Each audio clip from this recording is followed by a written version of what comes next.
We begin with a president confronted sometimes to his actual face about if he has now become preoccupied with his vanity projects, these sort of late-stage anti-democracy, pseudo-autocratic style, and self-glorification efforts when we are quite clearly in an economic gas crisis of his making and an ongoing war, even though many hope that the ceasefire holds.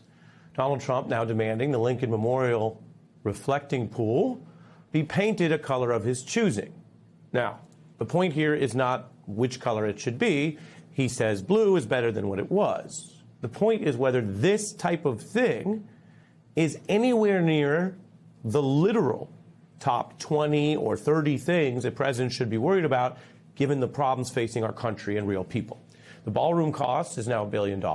Veterans groups suing over this proposal to focus on building a massive arch. And while other presidents, to be fair, have been involved in certain what we might call symbolic building projects and efforts around Washington, D.C., and we do have this anniversary, a lot of this just feels completely off base. Americans are concerned about the war. We just saw the ceasefire tested with that missile firefight last night. Trump visiting the reflecting pool because of all the things he could do on a work day, and mind you, he's not working full days that we can measure, but on the days where he is in Washington actually presidenting, this is what he's spending his time on. The backdrop of the war in Iran. Why focus on all these projects right now? You know why? Because I want to keep our country beautiful and safe. Beautiful also. This place was a disgusting place. Such a stupid question you asked.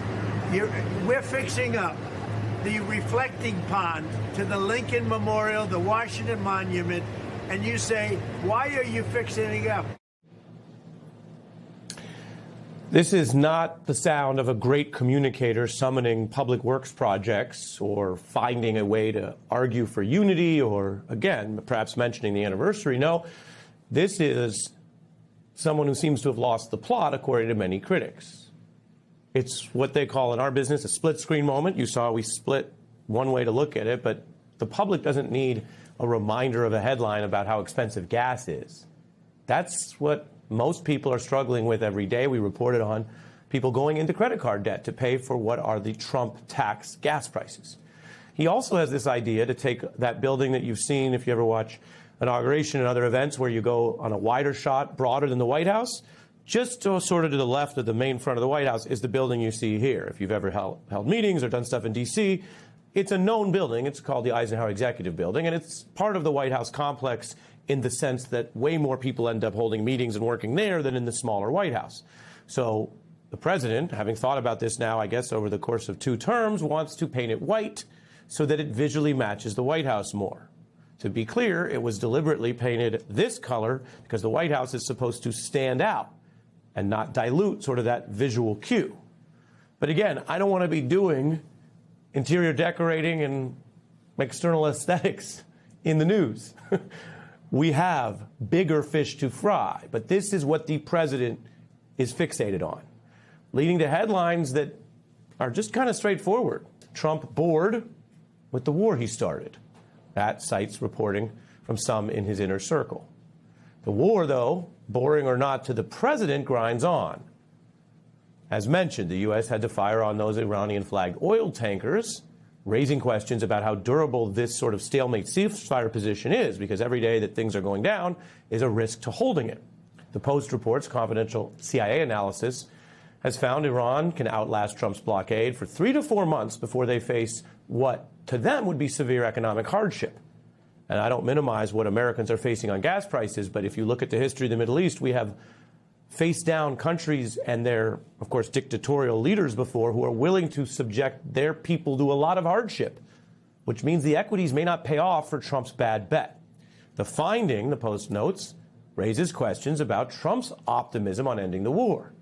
We also have U.S. adversaries who now view America as kind of a giant. We can still bomb these countries in a way most others cannot. That's true. That's the giant part. But the Times says other superpowers like China do see us now under Trump as a giant with a limp. And their analysts believe the war has done more than deplete U.S. munitions stockpiles. That's sort of the hard power piece. They say something that goes to what, these days the kids call aura. The Times reports that according to China, Trump has managed to shatter America's aura of dominance. In the Washington Post, one conservative writing that Trump now risks snatching defeat from the jaws of victory in Iran, while another longtime conservative who also has a pretty MAGA audience these days online, Megyn Kelly, says this. I have no idea whether there's a 14-point deal or not. None whatsoever. I don't trust a word President Trump says about this anymore. He's told us 31 times that the Iran war is over. Okay. Only to then tweet about how we're going to bomb them into oblivion. If this is what his media friends sound like, imagine what independent and objective analysts, military experts, veterans communities see and hear when he lies this much about the war and its end and the plans. And then you can just go out again to the general public, where some people really thought and hoped that Trump would do what he said, that he talked a lot about bringing prices down, that he was talking about Biden gas prices and inflation, and so he'd come in and do something about it. The only thing he's done is made it worse. Gas prices over $4.50, that's up $1.40 from just last year. The grinding war, the rising prices, the concerns about, again, real world problems. If you watch this program, I try to keep it very clear. I don't need to make it too fancy. Some things are very simple. Reality is the biggest problem in politics. And when you have economic realities or other big realities, we all remember the pandemic, which helped sink Trump in his first term and his failure to lead the government in a clear way to protect the American people. Reality is the hardest thing to spin in politics. Very different than debating about symbolism or even sports and bathrooms and some of the tertiary issues we've seen campaigned on. I mention that because state officials say in New Jersey, residents may have been exposed and infected with this deadly hantavirus. There was an outbreak on a cruise ship from the Netherlands, and 3 passengers are dead there. American officials are monitoring people in 6 states. Now, we're not here to exaggerate anything. We all lived through a pandemic, and this could give you a kind of PTSD if you remember the cruise ship stories early then. The top international group on this, the World Health Organization, still says that they view the risk to the wider public as low. Not medium, not high, low.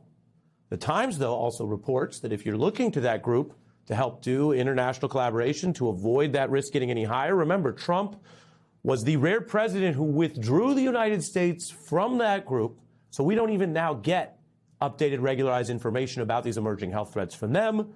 Although we can read about it, of course, in public accounts. The administration also closed those research centers focused on preventing pandemics that study pathogens like this hantavirus. And the Trump administration's sluggish response and lack of communication suggests the U.S., if the risk got higher, would be ill-prepared for a larger health crisis. Now, you're watching the news tonight. It's Friday. Maybe you were hoping for news that doesn't give you deja vu of COVID. We are not telling you, based on the information we have tonight, that this is another COVID. And for folks who were hoping for the worst or think this could bedevil Donald Trump because he did fail by many accounts the last pandemic, that's not my point. We all hope for the best. But Donald Trump has, in policy, set the U.S. back to deal with what is even still considered a low risk but serious thing to monitor. Here he is. It's very much, we hope, under control. It was the ship. It should be fine. We hope. I hope not. I hope not. We'll do the best we can.